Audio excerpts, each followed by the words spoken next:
y motor de más de 250 cc, paga 800 pesos. Un producto de Americana de Seguro.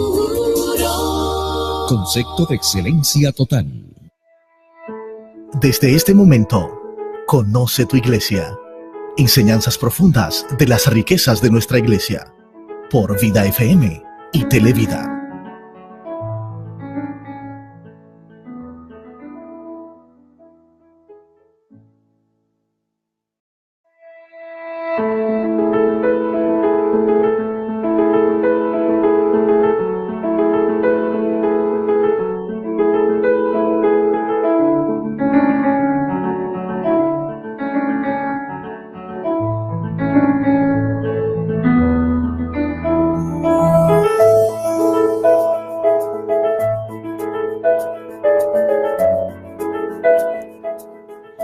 Buenas tardes a nuestros hermanos que nos acompañan en esta tarde, en esta emisión de su programa Conoce tu Iglesia. Una programación especial, Verdades de Fe, a través de Televida, el canal católico de la familia, Radio ABC y Vida 105.3 FM. En esta tarde, conducido por el elenco del programa Palabra y Vida, un servidor, Carlos Torres, y me acompañan en cabina aquí nuestra hermana Leslie Torres. Un placer estar de nuevo aquí en Vida FM y Televida con nuestros hermanos que nos escuchan. Sí, es también nuestro hermano René González. Muy buenas tardes a todos. Un saludo y un abrazo cariñoso a nuestra audiencia, querida audiencia. Sí, también nos acompaña aquí en cabina nuestro pastor Monseñor Víctor Masalles. Contento de estar en Televida. Tiempo que no me acercaba en un programa como estos, así que contento de estar aquí compartiendo la fe. Así es, y hoy traemos una entrevista especial con el tema matrimonio y familia, los debates pendientes. Leslie. Tenemos un invitado que realmente nos engalana hoy. Nosotros ha sido invitado al país por Monseñor Víctor Masalles y la Fundación Palabra y Vida para agotar toda una semana de programas en defensa de la vida, en defensa de la familia. Vamos a estar en diálogo con muchos estamentos de la sociedad y ha sacado un espacio para estar con nosotros aquí en Televida y en Vida FM con este tema. ¿Cuáles son los debates que están pendientes? ¿Qué es lo que tenemos que hacer nosotros los católicos? ¿Cuáles son las verdades de fe que están detrás de la defensa de la vida y la familia? René. Muy buenas tardes de nuevo. A nosotros nos gustaría iniciar preguntándole, don Benigno, ¿cuál sería su diagnóstico de la situación actual? ¿Por qué una agenda como la ideología de género ha permeado todos los estamentos de nuestras sociedades, que está prácticamente en la agenda de la mayoría de los partidos políticos, principalmente de izquierda? ¿Cómo lo ve? De izquierdas y derechas. Así es. Porque la ideología de género es posterior al mundo de la derecha y de la izquierda. Y en unos países la defiende más la derecha, en otros la izquierda y en otros todos, ¿no? A mí lo que me gustaría para empezar a decir es que la familia hoy está igual de bien que en el resto de las épocas de la historia. Porque a veces perdemos la perspectiva. La familia es una realidad tan profundamente humana que en cada época histórica se beneficia de las circunstancias que hacen más fácil la vida humana, sí, y se ve perjudicada por los problemas de los seres humanos de esa época. Y en cada época, los problemas de nuestra época nos parecen los más graves que nunca han existido porque son los nuestros los que padecemos, mientras que los problemas de nuestros abuelos, como eran de ellos, nos parece que no eran para tanto, ¿no? Pues la familia está bien, pero tiene los problemas de nuestra época. Y el principal problema de nuestra época, en los países que podríamos calificar de la vieja cristiandad, es que una gran parte de nuestros contemporáneos ya no tienen ni la más remota idea de en qué consiste ser un ser humano. Se ha perdido, se ha roto la tradición de la vieja sabiduría sobre el ser humano, propia de la civilización cristiana, y muchas de las personas que nos rodean no se aclaran. Los niños que nacen hoy en mi país, no puedo decir nada de Santo Domingo porque no lo conozco, pero los niños que nacen en mi país, desde muy pequeñitos van a recibir informaciones absolutamente contradictorias sobre qué deben hacer con su vida. Unos les dirán que la felicidad está enfrente, otros que está atrás, unos que la conseguirán por allá, otros que la conseguirán por acá, y en consecuencia no tendrán criterio en la vida. Son gente despistada, desnortada. Por eso me parece que la gran necesidad de nuestra época es que quienes tenemos la suerte de aclararnos sobre en qué consiste ser un ser humano, no porque seamos más listos que los demás, sino porque alguien nos lo ha contado, por ejemplo los cristianos, tenemos una especial obligación de contar a nuestros contemporáneos de qué va esto de ser un ser humano, que existe la naturaleza humana, que nosotros podemos conocerla objetivamente y en consecuencia podemos tener criterios sobre qué es siempre bueno para ser una buena persona y qué es objetivamente siempre malo que no permite ser una buena persona, que la sexualidad tiene un sentido, que el que seamos una especie configurada dualmente entre hombre y mujer es una riqueza impresionante porque nos permite ser padres y madres. Todo eso que una gran parte de nuestros contemporáneos ha perdido. ¿Qué sucede hoy día? Que como hay este vacío antropológico de ideas éticas y ontológicas sobre el ser humano, se aprovecha por algunos ese vacío para finalidades de manipulación política. Y eso es la ideología de género. Un intento de manipular al servicio de dos causas, el control de la población en el mundo y el laicismo, este vacío de ideas claras, sustituyéndola por unas ideas que son un inmenso error antropológico sobre en qué consiste ser un ser humano. Y por eso a mí la ideología de género me preocupa mucho, no porque pueda prosperar como tal ideología, porque no tiene ningún sentido, va contra la evidencia científica más elemental y contra la experiencia de todo el mundo, pero me preocupa porque quien no sea clara sobre sí mismo es muy difícil que sea feliz. Y si alguien, un chico joven, por ejemplo, se deja influir por la visión de la sexualidad propia de la ideología de género, tiene todas las papeletas para no ser feliz en la vida porque se está equivocando sobre una dimensión esencial de sí mismo que es su sexualidad. Y por eso me parece que toda persona responsable, y especialmente los cristianos, deberíamos preocuparnos de contrarrestar la ideología de género explicando de verdad en qué consiste esa maravilla que es la sexualidad humana. Perdón, Leslie, adelante. Sí, René, iba a comentar que no hemos presentado a nuestro invitado. Me he dado cuenta. Porque es que estamos tan ansiosos por empezar a entrevistarlo que no lo hemos presentado. Y yo decía que somos muy, muy honrados de tener aquí al señor Benigno Blanco Rodríguez, que es ex secretario de Estado de España. Y es un hombre, como ustedes ya han escuchado en su primera respuesta, con un amplio bagaje de formación en vida, en familia, que está desde los años 80 trabajando en la promoción de la vida y la familia, fue expresidente del Foro Familiar de España y tiene un amplio currículum que aquí no lo podemos leer, pero sí lo tendremos en la página de Palabra y Vida y de Vida FM para que ustedes vean a quién tenemos aquí y cómo tenemos que aprovechar todo lo que él ha escrito. Ha disertado miles de veces, ha escrito ya 2 libros sobre este tema y muchos además como jurista, así que gracias por estar con nosotros. Gracias por invitarme, es un placer. Aquí en nuestro país tenemos a Monseñor Masalles, que es nuestro pastor, pero es una persona que ha dedicado en los últimos años mucho tiempo a tratar de instruir a nuestra sociedad, a tratar de mostrarle la verdad de este concepto que nos hace daño, que nos daña como sociedad. Sí, había una dificultad por culpa de que como soy sacerdote, la gente cree que la defensa de la vida y la defensa de la familia es algo religioso.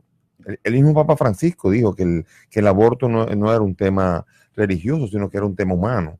O sea, por eso ahí viene la dificultad a veces de algunos, la resistencia para que un sacerdote, dice, claro, es la iglesia, es un asunto de dogma y todo esto, pero el problema es que me ha tocado ser el portavoz en la conferencia del episcopado y en la iglesia de un tema humano, porque es un tema humano. Defender la familia y defender la vida humana no es algo que le corresponde necesariamente a la iglesia, aunque la iglesia lo entienda como la vida como un don y la familia como el espacio ideal para poder crecer como persona y viendo a la Sagrada Familia como modelo. Pero eso ya es un segundo paso cuando uno lo ve con una lectura de fe.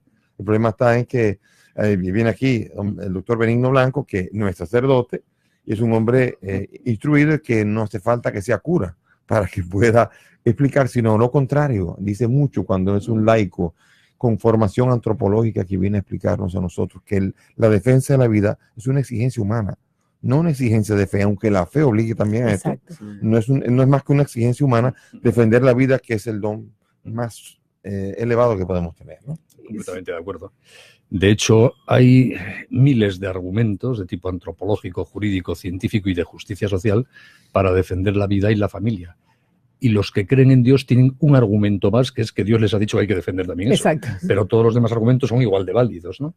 Es más, por lo menos en la laicista Europa, una forma fácil de los que atacan a la familia y la vida imponerse en el debate frente a decir eso. Esto es cosa de curas y de obispos, no merece la pena ni escucharlo, y no es verdad. Es decir, la vida se defiende porque es un derecho humano, porque es de justicia social que nos tratemos con respeto todos los seres humanos y de paso a toda la naturaleza. Y que igual que tengo que respetar a los de otras razas, a los de otras edades, a los sanos y a los enfermos, tengo que respetar al ser humano en las distintas fases de su crecimiento. Y no hay diferencia antes del parto y después del parto en aquello de que estamos hablando, que es un ser humano. Y eso es un tema de justicia natural. Y luego además porque las sociedades, y lo digo con tristeza, como la española, que llevamos muchos años de legalización del aborto, hemos podido ya comprobar como dato fehaciente la inmensa estela de dolor que deja el aborto detrás de sí. Deja muchos niños muertos, pero deja muchísimas mujeres con muertas una en vida. ruptura interna. Yo siempre digo que el aborto tiene dos víctimas, el niño que no nace y la mujer que aborta. Y lo sé además porque dirijo una ONG en España que atiende a mujeres para evitar el aborto, ayudándolas en los problemas derivados de un embarazo imprevisto, y hemos ampliado nuestro campo de actuación para extenderlo a las mujeres que han abortado. Porque muchas con las que hemos tenido contacto, a pesar de nuestro esfuerzo, luego abortan. Y luego regresan. Siempre les hemos dicho que tienen las puertas abiertas, Claro. y vienen. Y quizá las mejores voluntarias de esta ONG, que se llama Red Madre, para intentar ayudar a otras mujeres a que no cometan ese error que cometieron ellos, son las mujeres que han abortado. Porque mi discurso no deja de ser el discurso de un señor mayor, calvo, que bueno, hablará bien, pero una mujer que ha pasado por eso, que sabe el dolor que se arrastra, tiene una capacidad de convicción para otras mujeres. Por eso siempre digo que no hay ninguna mujer que sea abortista. Hay mujeres que han cometido el inmenso error de abortar, pero que luego pueden ser unas providas excelentes, como en todo lo humano, rectificando. Y ya digo, en Red Madre quizá las voluntarias más eficaces que tenemos son mujeres que han abortado. Por tanto, sé por experiencia que el aborto deja mucho dolor. Nosotros en Red Madre atendemos unas 10.000 mujeres al año que no abortan. Y puedo decir, son 10 años de todas esas mujeres, que conozco muchísimos casos de mujeres que están profundamente arrepentidas de haber abortado. Y no conozco ni un solo caso de una mujer que esté arrepentida de haber tenido a su niño. Eso es importante. Eso es muy importante. Y qué hermoso nosotros tener el privilegio de poder contar con usted aquí y de que nos cuente lo que ha pasado en España. Nosotros que estamos precisamente en este momento de debate y que estamos llamados a participar, es el momento de comprometernos y de saber. Así que no te vayas, quédate con nosotros, que en el próximo segmento vamos a seguir hablando de cómo comprometernos y cuáles son los debates pendientes en el tema de vida y de matrimonio.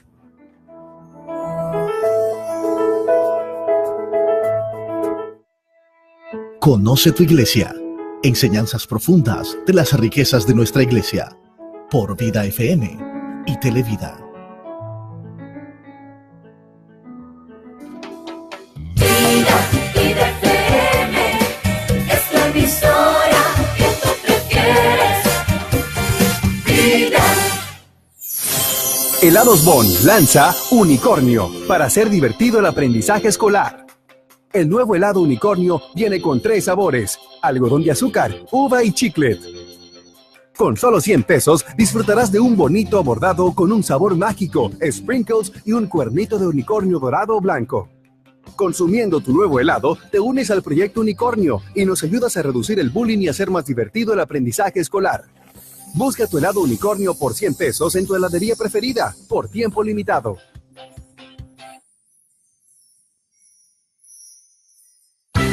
Celebra los 100 años de los estigmas del Padre Pío junto a Eliata Tours y el Padre Kelvin Acevedo. Acompáñanos del 14 al 29 de septiembre a las tierras de Caná, Nazaret, Tabgat, Cafarnaún, Jordán, Tabor, Jericó, Jerusalén, Ein Keren, Belén, Emaús, Tel Aviv, Roma, San Giovanni Rotondo, Lanciano, Casia, Asís y Monte Alverna. Vive esta experiencia con la celebración de los 100 años de los estigmas del Padre Pío. Reserva tu cupo con $300 llamando al 809-530-3034. Y recuerda que para visitar Tierra Santa no se requiere visa. Síguenos en las redes sociales. Eliata Tours, expertos en turismo religioso.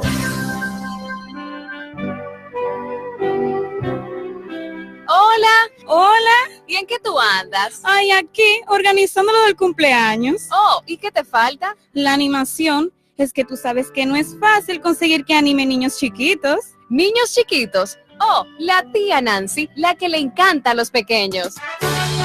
Para contrataciones, escríbenos a latianancyproductions@gmail.com. Haz que tus fiestas y eventos sean diferentes con la tía Nancy, la consentida de los niños. La Universidad Católica Santo Domingo te ofrece licenciaturas en Educación, Informática, Ciencias Religiosas, Derecho, Ingeniería de Sistemas, Administración de Empresas, Psicología Clínica y Laboral, Diplomacia, Economía, Contabilidad, Mercadotecnia, Comunicación Social, Publicidad y Rehabilitación, entre otras. Llámanos al 809-544-2812 o visita nuestra página web www.ucsd.edu.do. Universidad Católica Santo Domingo, donde hacemos camino al andar. Vida. Conoce tu iglesia. Enseñanzas profundas de las riquezas de nuestra iglesia.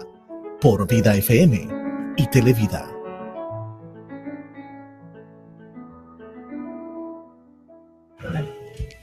Estamos de regreso en tu programa Conoce tu Iglesia, en esta programación especial Verdades de Fe, a través de Televida, el canal católico de la familia, Vida 105.3 FM y Radio ABC. En esta tarde con nuestro invitado especial, Benigno Blanco, quien nos viene a traer un tema muy interesante, matrimonio y vida, los debates pendientes. En estos días, nuestra sociedad ha estado sometida a una cantidad de campañas basadas en eslogans cortos, vacíos, encuestas manipuladas. Monseñor, usted mismo en un artículo esta semana llamaba la atención sobre la necesidad de elevar el discurso y de cambiar el debate. Bueno, sí, lo que pasa es que es un tema sensible. Por ejemplo, el aborto es un tema muy sensible y la vida exige entonces reflexión, pero muchas veces se baja todo al tema pasional, se discute de una manera en la que desaparecen los argumentos y comienza el pushing, el empuje, comienzan las encuestas que quieren demostrar cosas que parecen, se lleva al plano político. Lo que tiene que ser en un plano jurídico y un plano médico y científico, se lleva al plano político y se fuerza. Lo que pasa es que hay detrás una agenda que tiene una plataforma que es política, pero no permite que hayan debates los que necesitamos. Se tratan de colocar y siempre están descolocándolo con todas estos slogans y estas cosas. Por tanto, hay temas muy pendientes y necesitamos que personas que puedan presentar el tema de una manera diferente nos ayuden a recolocar otra vez el tema fuera de apasionamiento y en su justa medida. Sí, yo además debo decir, quizá ya porque soy bastante mayor, que país a país voy viendo que se repite la misma estrategia siempre para introducirse al aborto, la ideología de género, el llamado matrimonio homosexual. No me sorprende nada de lo que estoy oyendo estos días y viendo en el debate público en República Dominicana, porque es lo mismo que vivimos en España hace unos años. Los mismos argumentos, las mismas encuestas. Por ejemplo, las 3 causales famosas del aborto, como dicen ustedes aquí, son las 3 con las que se empezó en España y siempre se nos vendió así casos muy dramáticos, en esos casos en concreto y solo en esos casos. En cuanto una sociedad se acostumbra a ver el aborto como legal en un caso, siempre habrá otro casi tan grave, pero un poquitín menos, que, hombre, si en el anterior lo permitíamos, en este, como no, y empieza un plano deslizante y en 2, 5, 15 años se llega al aborto libre. Lo mismo está pasando ya en Europa con la eutanasia. En los 3 primeros países que han legalizado la eutanasia en Europa, Luxemburgo, Bélgica y Holanda, se empezó lo mismo, solo para casos de enfermos terminales con enfermedades dolorosísimas. Ahora ya existe la eutanasia hasta del recién nacido. Porque toda una sociedad se va desarmando moral e intelectualmente para no consentir cada vez casos más livianos, sea de aborto o de eutanasia. Cuanto no se dejen engañar. Se insensibiliza la sociedad. Claro, se sensibiliza. No, lo que pasa es que detrás están las causales que no tienen como finalidad resolver los problemas extremos, reales, sino abrir las brechas. Exactamente. Y entrar al aborto libre, entrar a todo de una manera Por eso libre. les decía, quien les diga aquí en Santo Domingo, en República Dominicana, que está decidiendo solo el aborto para esos 3 casos tan graves, o miente adrede o no sabe de qué habla. Y me atrevo a decirlo así. Es así. Porque esa es la puerta de entrada. En todos los países ha pasado lo mismo para el aborto libre. ¿Por qué el Estado debería defender la vida? Porque un Estado que no defiende los derechos humanos, es decir, al ser humano, es un Estado profundamente injusto y violento. Tanto un Estado que legitima la tortura, la discriminación de la mujer, la violencia de género, el crimen contra el niño no nacido, la eutanasia contra el enfermo terminal o la esclavitud de no sé quién, es un Estado profundamente injusto. Hace poco he vuelto a ver una película que me conmocionó de joven sobre los juicios de Nuremberg, en que preside el tribunal que juzga a los jerarcas alemanes Spencer Tracy. No sé si la habrán visto ustedes. Y esa película tiene de singular que se juzga a los jueces alemanes. Los juicios de Nuremberg se juzgó a todo tipo de gente, médicos, militares, políticos, pero esta película está centrada en el juicio a los jueces alemanes que, ejerciendo como jueces, fueron dando legitimidad al derecho nazi. Entonces aparece un jurista, que es el más importante de los que se juzgan, que además todos sabemos quién era en la vida real, que pretende defender ante el tribunal que le juzga que él solo hizo aplicar el derecho de su país y que además lo hizo con la buena intención de, permitiendo que se esterilizase a deficientes, permitiendo la eutanasia de personas mayores, que se enviase a campos de concentración a unos pocos, evitar males mayores. Y que él en el fondo actuó con justicia. Y el presidente del tribunal, que es Spencer Tracy, le dice: mire usted, la primera vez que usted dictó una sentencia injusta, por pequeño que fuese el caso, legitimó usted todo el horror que hemos vivido en este país. Y eso es lo que nos está pasando a nuestro alrededor. Cuando un Estado dice: no me interesa la vida de un niño recién concebido, porque solo tiene un mes de vida, 2 o 3, porque tiene una enfermedad, porque su madre tiene gravísimos problemas económicos, está legitimando cualquier barbarie. Porque en materia de defensa de los derechos humanos solo se puede ser radical. O se defienden todos y si se admite una excepción, uno se desarma para no admitir más excepciones. Por eso lo importante es el primer paso. Y por eso el debate de las causales es un debate puramente demagógico y falso. A mí me alegraría que por honestidad intelectual quienes quieran defender el aborto lo defiendan ya de verdad y con toda su amplitud, porque es lo que está honestos detrás. Sí, porque no son honestos. Y lo digo con la experiencia triste de mi país y de tantos otros países a mi alrededor. Usted ha llamado el aborto violencia de género. Sí, Usted ha dicho en otras ocasiones que el aborto es una violencia contra la mujer. Sin embargo, aquí se plantea diferente. ¿Por qué usted ve el aborto como violencia contra la mujer? Pues porque vivo todos los años 10.000 historias de 10.000 mujeres que atendemos en Red Madres que lo viven así. Cuando un país legaliza el aborto con una ley teóricamente más restrictiva o menos restrictiva, ¿qué sucede en la vida real? Que cuando una mujer tiene problemas serios derivados de su embarazo, y hay mujeres que pasan por circunstancias durísimas como consecuencia de su embarazo, de acoso por su pareja para que aborte, de ser expulsadas de su trabajo, etcétera, la solución que le ofrece la sociedad, como es posible el aborto, le dice: pues aborta. No pidas otro tipo de solidaridad porque ya tienes una solución. Con lo cual, la consecuencia práctica de una ley legitimadora del aborto es que se abandona a la mujer abocándola al aborto para que no nos cree problemas a los demás. Para que no pierda su trabajo, para que no cargue, entre comillas, al que le dejó embarazada con las cargas de la paternidad. Y entonces, ¿qué hace una ley de estas? Se convierte en una estructura de violencia de género contra la mujer por estar embarazada para que aborte, no le deja otra salida. Y por eso la experiencia de muchas mujeres que abortan te lo dicen después: es que yo fui obligada a abortar. Tenía la libertad última ontológica, pero en un contexto de acoso, abandono y presión que las deja solas ante el aborto. Una ley legitimadora del aborto crea una mentalidad abortista, que hace más fácil el aborto. Y sobre todo nos justifica a los demás para decirle: aborta y no me crees problemas. Terrible. Y comenzar a pensar que la criatura ya no es persona y comienzan las teorías de que es un pedazo de carne, que todo esto, y viene todo este intentar convencer para que la persona no sufra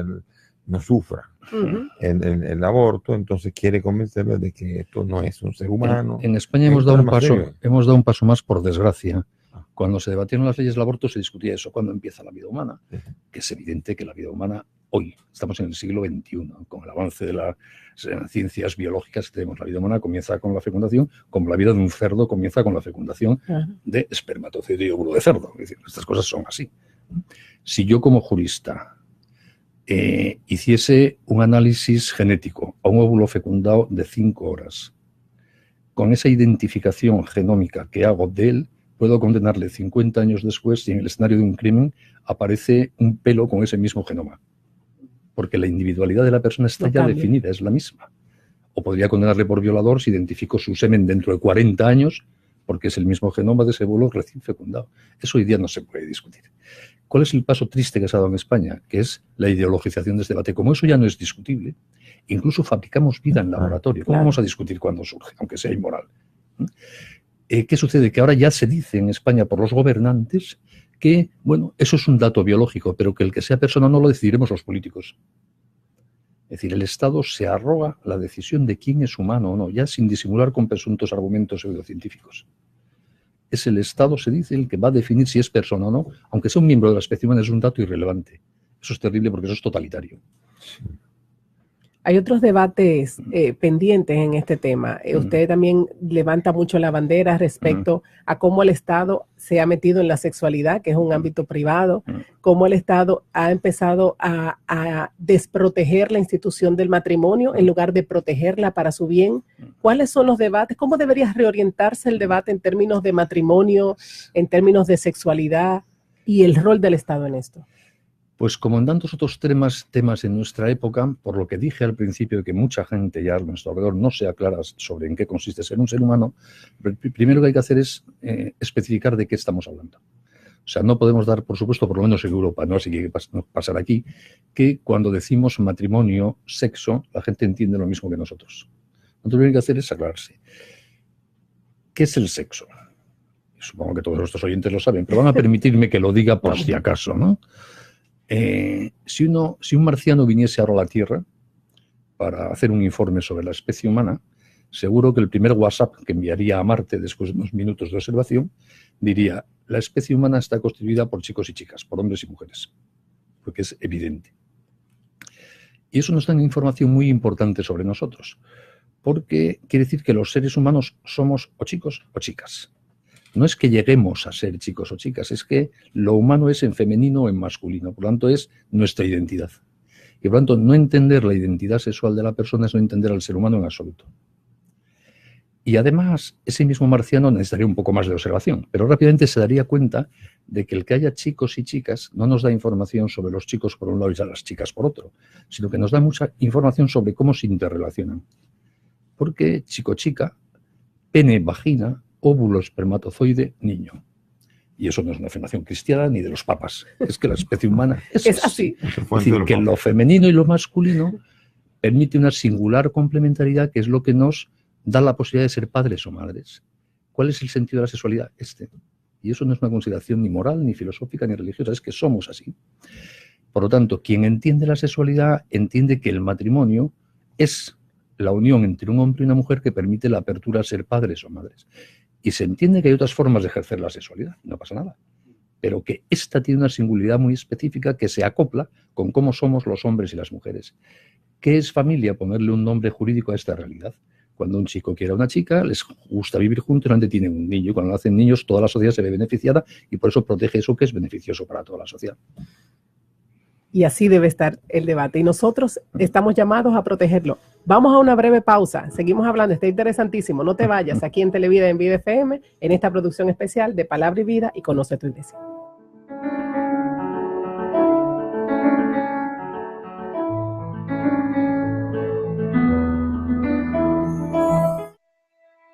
Conoce tu Iglesia.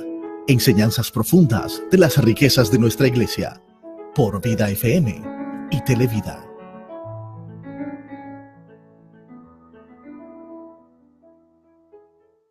Vida, Vida FM, es la emisora que tú prefieres. Vida. La Oficina de Protección al Consumidor de Electricidad, Protecon, ha desarrollado Protecon en línea, donde los clientes de las empresas distribuidoras de electricidad pueden realizar reclamaciones y ver el estatus de manera online a través de dispositivos inteligentes. Entra a sie.gov.do, opción reclamaciones, valida tus datos y completa los pasos. Así de fácil. Además, por esta vía, puedes solicitar información, certificaciones y asesorías. También puedes trasladarte a un centro de atención al usuario. Síguenos en las redes sociales, Protecon en línea. Tu reclamación a un clic de distancia. Superintendencia de Electricidad. Garantía de todos. Adquiere un colchón Allegro de Silly y disfruta un descanso reparador. El colchón Allegro de Silly ofrece un sistema de soporte uniforme en toda la superficie, gracias a los resortes de acero doblemente templados, diferentes capas de goma espuma y su tela suave con tratamiento antiácaros, antihongos y antibacterial. Soporte, tecnología y confort para un descanso reparador. Busca tu colchón Allegro en distribuidores autorizados por todo el país. Colchones Silly. Descansa profundo.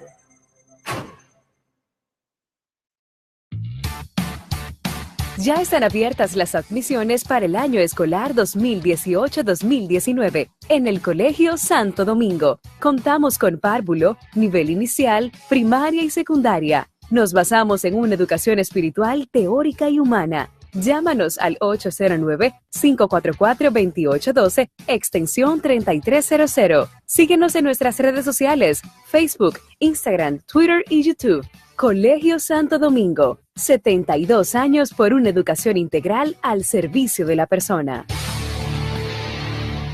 Conoce tu iglesia. Enseñanzas profundas de las riquezas de nuestra iglesia.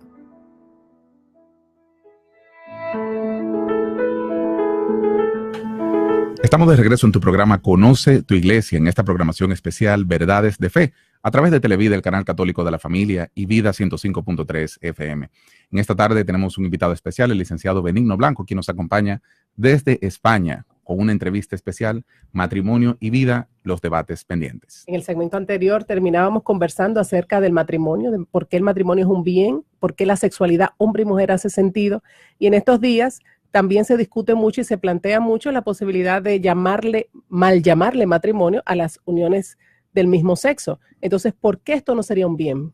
Bueno, el matrimonio es un bien porque tiene que custodiar la dignidad del nacido, del nuevo ciudadano. Esto es un bien social. Ahora, se quiere equiparar el matrimonio, un presunto matrimonio de personas del mismo sexo como una institución que tiene el mismo valor y ofrece el mismo bien, porque se habla de derechos, pero no de deberes, del matrimonio convencional, que es un bien a la sociedad. Pero cuando uno dice el matrimonio de personas del mismo sexo no es un bien social, parecería que uno está diciendo, pero está discriminando. ¿Y por qué no será un bien social el matrimonio, un presunto matrimonio entre personas del mismo sexo? Pues porque la única razón que hace que el matrimonio entre hombre y mujer sea de interés social es que solo juntando un óvulo y un espermatozoide nacen niños. Es un tema así de sencillo. Es decir, el Estado no protege históricamente ni tiene una razón para proteger el matrimonio entre hombre y mujer porque los cónyuges se quieran mucho o lo pasen muy bien en la cama. Porque el cariño y la sexualidad es un tema privado en el que el Estado debe ser indiferente. Cuando el Estado protege y reivindicamos que proteja el matrimonio como unión entre hombre y mujer, es porque ahí normalmente se produce la vida, que es lo que interesa a la sociedad. No porque se quiera mucho o disfruten mucho los cónyuges. Por tanto, creer que en cualquier relación humana en que haya cariño y disfrute debe ser matrimonio es no saber de qué estamos hablando, sin más. Si no estuviera legislada la amistad, por ejemplo. Por ejemplo, que nunca en toda la historia de la humanidad a nadie se le ha ocurrido hacer una ley sobre la amistad. Y mira que es importante, pero es un fenómeno privado absolutamente. Entonces, los que piden la equiparación entre la unión de personas del mismo sexo y la unión matrimonial entre hombre y mujer, o están engañando también o no saben de qué están hablando. Porque justo en lo que es relevante para que se regule jurídicamente la unión entre hombre y una mujer es en lo que se distingue la unión de dos personas del mismo sexo de la unión entre un hombre y una mujer. Y a las cosas distintas hay que tratarlas de forma distinta y eso no es discriminar a nadie. Uno de los contraargumentos de las personas que defienden pues, la causa del aborto es decir que estamos en un tiempo donde hay sobrepoblación mundial. Entonces se dice, bueno, ¿por qué vamos a proteger la familia, cuyo bien social es, uno de los bienes sociales es la procreación, si estamos sobrepoblados? ¿Cuál ha sido la experiencia en países donde ya ha entrado de lleno pues la ideología de género y con el aborto a la cabeza? Y el matrimonio homosexual. Sí. Antes de contestar expresamente a tu pregunta, te diré que quien utiliza ese argumento es un totalitario tipo nazi. Claro, porque no son escasos. Es una persona que se está arrogando como potestad del Estado influir en si la gente tiene hijos o no. Eso es un tema de la libertad de las personas. O sea, decir, como hay muchos niños en el mundo, voy a tomar medidas para que no se proteja el matrimonio, es una mentalidad nazi absolutamente totalitaria, ¿no? Pero despejado eso, ¿qué sucede en los países donde se permite el aborto? Pues que poco a poco desaparecen los niños. Porque ya no es solo el aborto. El aborto genera una mentalidad como todas las leyes. Las leyes, aparte de su función de generar derechos y obligaciones, crean, porque tienen una función pedagógica, una mentalidad social. Al final, la gente normalmente acaba pensando según los valores de las leyes. Siempre habrá minorías que no, porque están muy motivadas, ¿no? Entonces, ¿qué pasa cuando una sociedad se acostumbra al aborto? Cuando niñas muy pequeñitas saben que fulanita ha abortado, que mi mamá ha abortado, que la vecina de enfrente, pues que les parece que el aborto es algo banal y se va banalizando la vida. Y además, Los que defienden el aborto normalmente, y especialmente si piensan en clave de género, piensan y defienden que la maternidad es una restricción a la libertad sexual de la mujer. Y así se va interiorizando una mentalidad que implica que hay que rechazar la maternidad. Yo oigo a niñas en mi país, en España, que dicen que lo único malo que puede pasar en materia de sexualidad es que te quedes embarazada. Entonces se va creando una mentalidad antivida más allá de las fronteras del aborto, pero a la que coadyuva profundamente el aborto y el resto de los planteamientos ideológicos de género. Consecuencia de lo que nos pasa en Europa. Hace poco un experto en demografía europeo, probablemente el mejor experto, muy amigo mío, Alejandro Macarrón, ha publicado un libro que se llama El suicidio demográfico. Nos estamos suicidando. Precisamente decíamos que lo que aporta la familia a la sociedad, y por lo que debe ser protegida por esta, es porque genera vida, la esperanza de nuevas generaciones. Cuando la familia no funciona y no genera vida, las sociedades pierden su futuro. En estos momentos, en España en particular, pero es un fenómeno en toda Europa, ya no somos capaces de garantizar el relevo generacional. En España ya muere más gente de la que nace. Y esto no es solamente un punto de vista numérico, es un punto de vista de estructura de la economía, Claro. afecta a la sociedad, las empresas, afecta y sobre todo después lo que sería la pensión, todo lo que sería sostener se quebra. a una sociedad en la que la mayoría ya son viejos. Ujú. Entonces hay un momento en donde no se puede sostener porque son jóvenes trabajando, un joven es una minoría trabajando para una mayoría. Y cada vez se hace más insostenible. Esto afecta a muchísimas cosas y en Europa lo estamos empezando a ver. El sistema de pensiones en Europa es inviable. En mi país, en España, el tema que más se está debatiendo ahora es la quiebra del sistema de pensiones. Y porque no hay niños para financiar a tantos mayores. Pero además afecta a otras muchas cosas. Una sociedad que se va envejeciendo pierde capacidad de emprendimiento. Se vuelve más egoísta. En España ya casi el 90% del gasto social son pensiones. Wow. Wow. En consecuencia, el votante mayor de edad, que cada vez tiene más peso sociológico y influye más en los políticos, piensa para conservar las pensiones, no para otra cosa. Y es razonable, cada uno vota pensando en su situación. Entonces estamos creando unos problemas ya estructurales y económicos de una gravedad que provoca unos desequilibrios económicos y sociales brutales. Imagínate en la República Dominicana donde hay una deuda, tanto por ciento, más esto sería... Eso Estamos quebrando el sistema. Claro, en España ese tema se está debatiendo mucho porque tenemos un nivel de desempleo juvenil muy grande. Entonces decimos, bueno, a ver, estos jóvenes no van a cobrar una pensión nunca porque es imposible. Van a pagar una deuda inmensa que les estamos dejando de deuda pública. España tiene una deuda pública del 100% del PIB. Y además no les damos trabajos estables.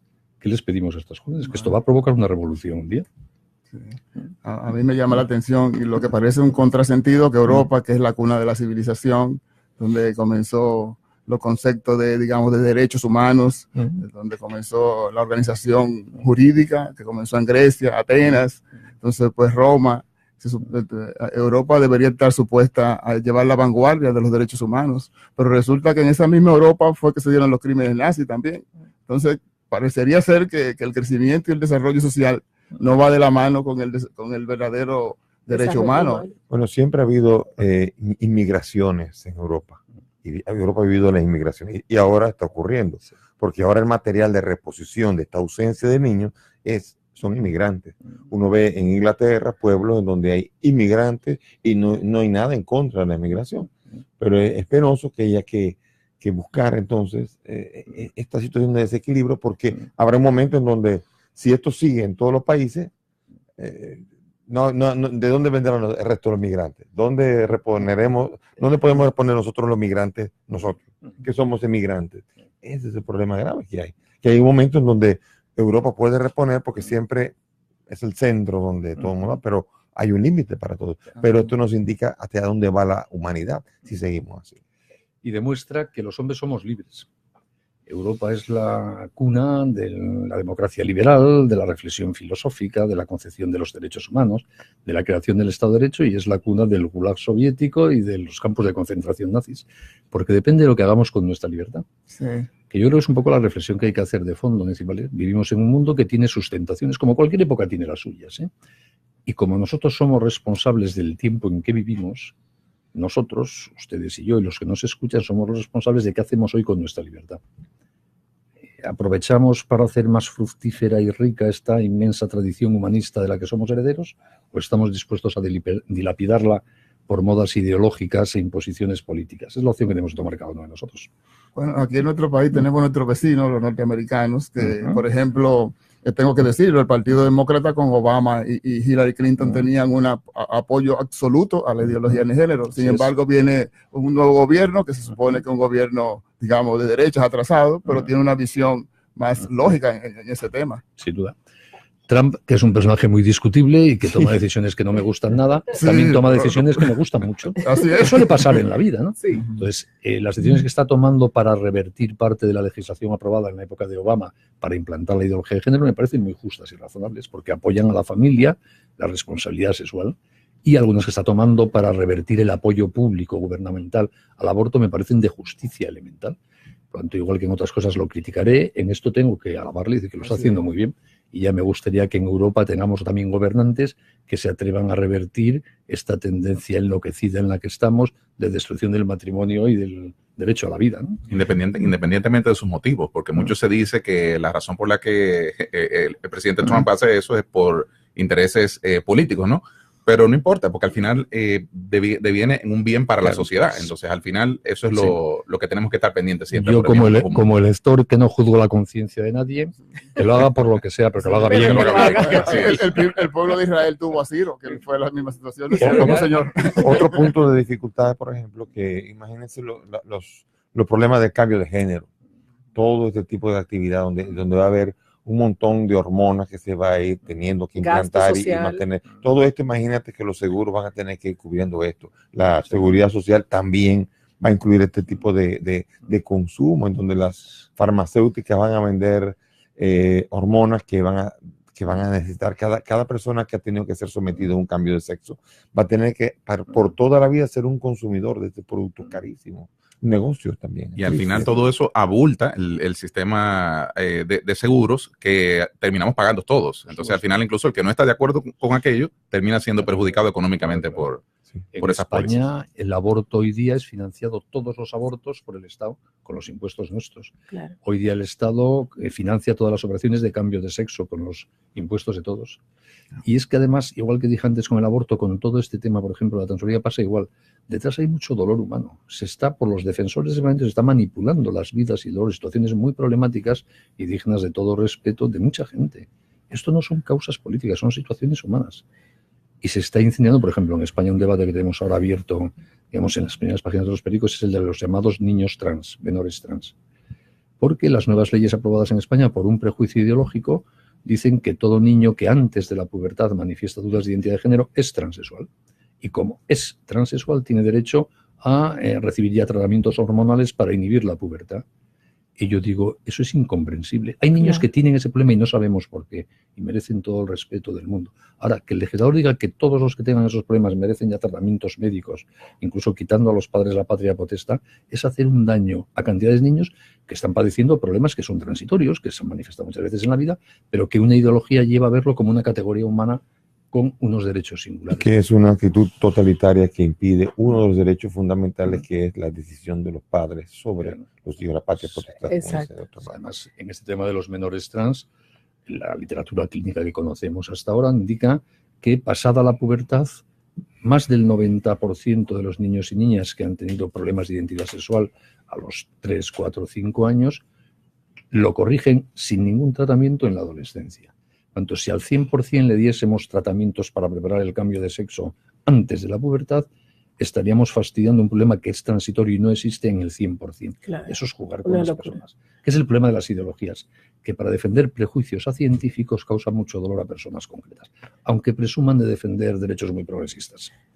Usted nos está contando su experiencia en España y muchas veces cuando aquí, desde República Dominicana, escuchamos lo que ha pasado en otros países, como que nos parece que está muy lejos, nos parece que es teoría de conspiración, de que eso aquí no va a pasar.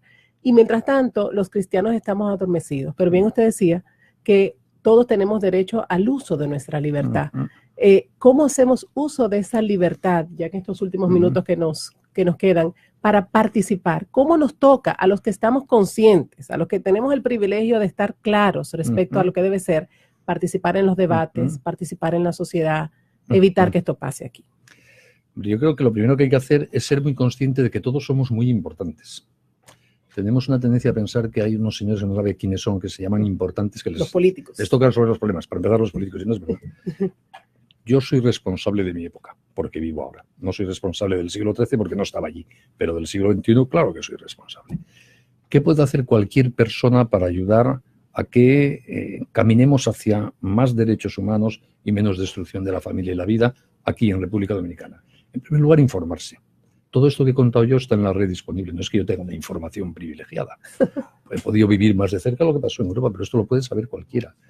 Que la defensa del aborto y de la ideología de género es algo planificado a nivel internacional, basta investigar, que la gente entre en las páginas web de las Naciones Unidas y de sus agencias, que entre en las páginas web de la Open Society, de la Internacional de Planificación Familiar, de la Fundación Rockefeller, etc. Todo está publicado y dicho, ¿no? Cuanto el que piense que esto no tiene que ver con República Dominicana, sin más, no está informado, que se informe. En segundo lugar, la mejor manera de defender la familia es empezar por cuidar la propia. Porque la familia en abstracto no existe, existe la mía, la tuya, la de ese señor. Entonces vamos a cuidar la propia familia. Eso implica cuidar a tu cónyuge, a tu marido, a tu mujer, dedicarle tiempo, cuidar a tus hijos. ¿Cómo educamos a nuestros hijos? Por ejemplo, en materia de sexualidad. Hablamos de que los errores antropológicos sobre sexualidad son un gran problema en nuestra época. ¿Cuál es la mejor manera de superar eso? Que mis hijos reciban en mi casa, de mi boca, una buena educación en materia afectiva sexual para que tengan criterio. Que luego meterán la pata, vale, pero con criterio, para saber cuándo han metido la pata y por lo tanto a rectificar. Exacto. Exacto, ¿no? En segundo lugar, el aborto, por ejemplo. No abortan mujeres desconocidas que viven en selvas que no están en Google. Abortan nuestras vecinas, nuestras hijas, nuestras compañeras de trabajo. Preocupémonos de las mujeres embarazadas a nuestro alrededor que sabemos que están en situación problemática. Podemos acercarnos a ella y decir, ¿qué tal estás? ¿Tienes problemas? ¿Te puedo ayudar en algo? Y no dejarlas solas. Y eso lo podemos hacer todos. Lo fácil es decir, bueno, ya, si hay problemas, ¿yo qué tengo que ver? No. Todo aborto a tu alrededor es tu responsabilidad si no has intentado hacer algo. Y así con todo. Por lo tanto, todos podemos hacer mucho. Y además, todos podemos usar el mayor poder que tenemos los seres humanos para influir en la sociedad, que es el poder de hablar. Hablando bien de las cosas buenas. Hablando bien de la familia, de la vida, de la lealtad a los propios amores.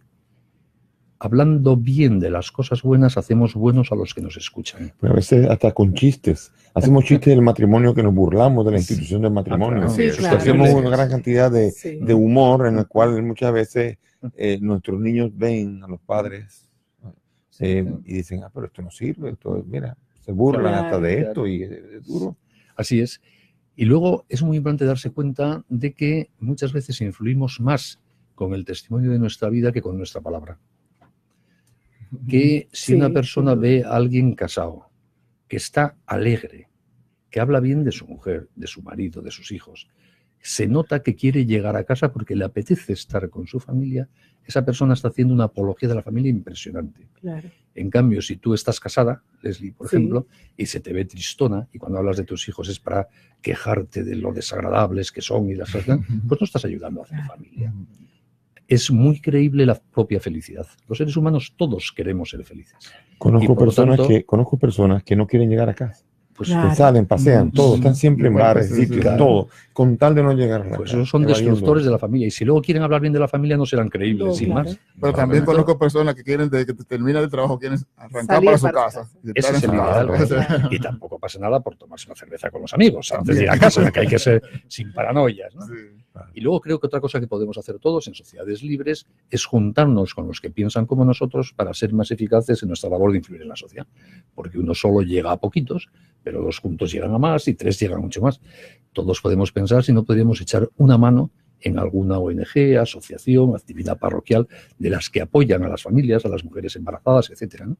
Porque juntos muchos dominicanos tienen más capacidad de determinar el futuro de la República Dominicana que pequeños héroes aislados, ¿no?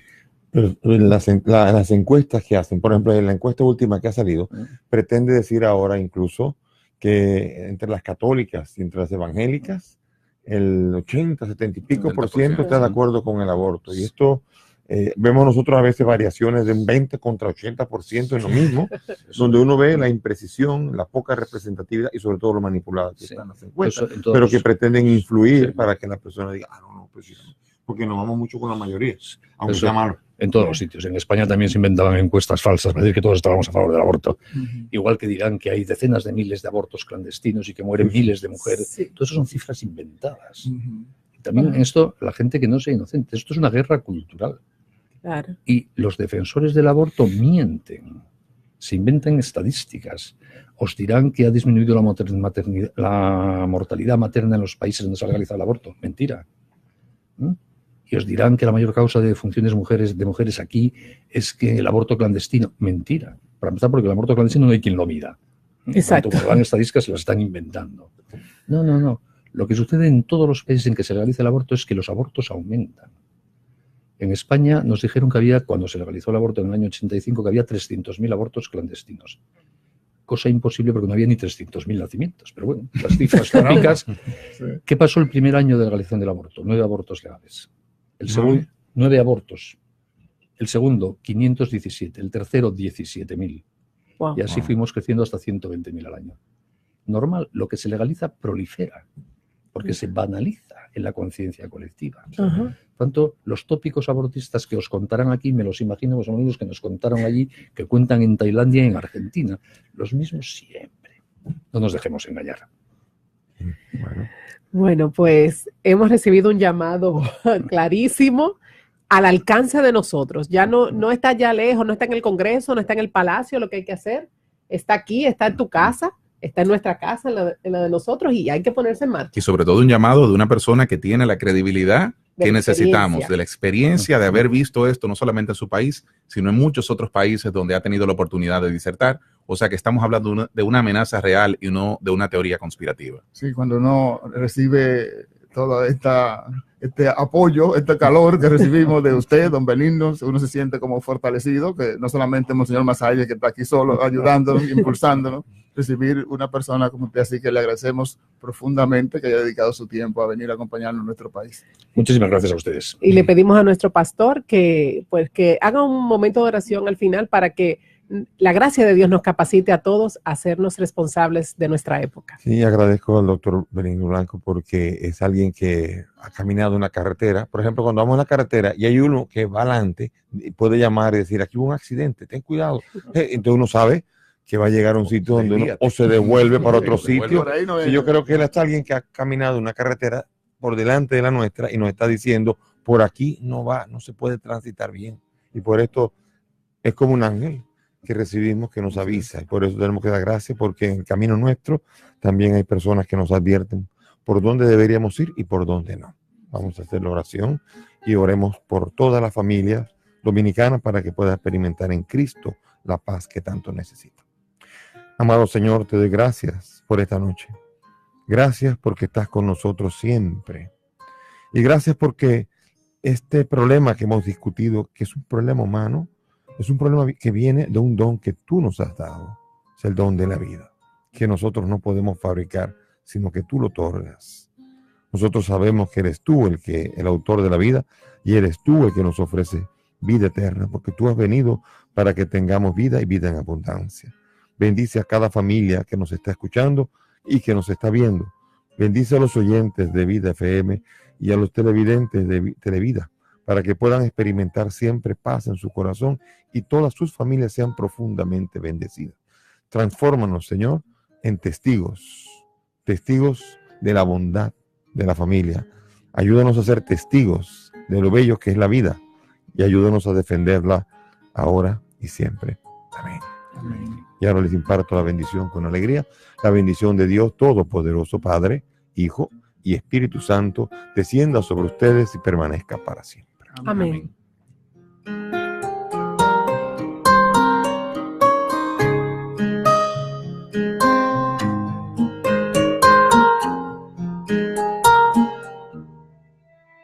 Conoce tu iglesia. Entrevistas, debates, panel. Enseñamos las riquezas de nuestra iglesia.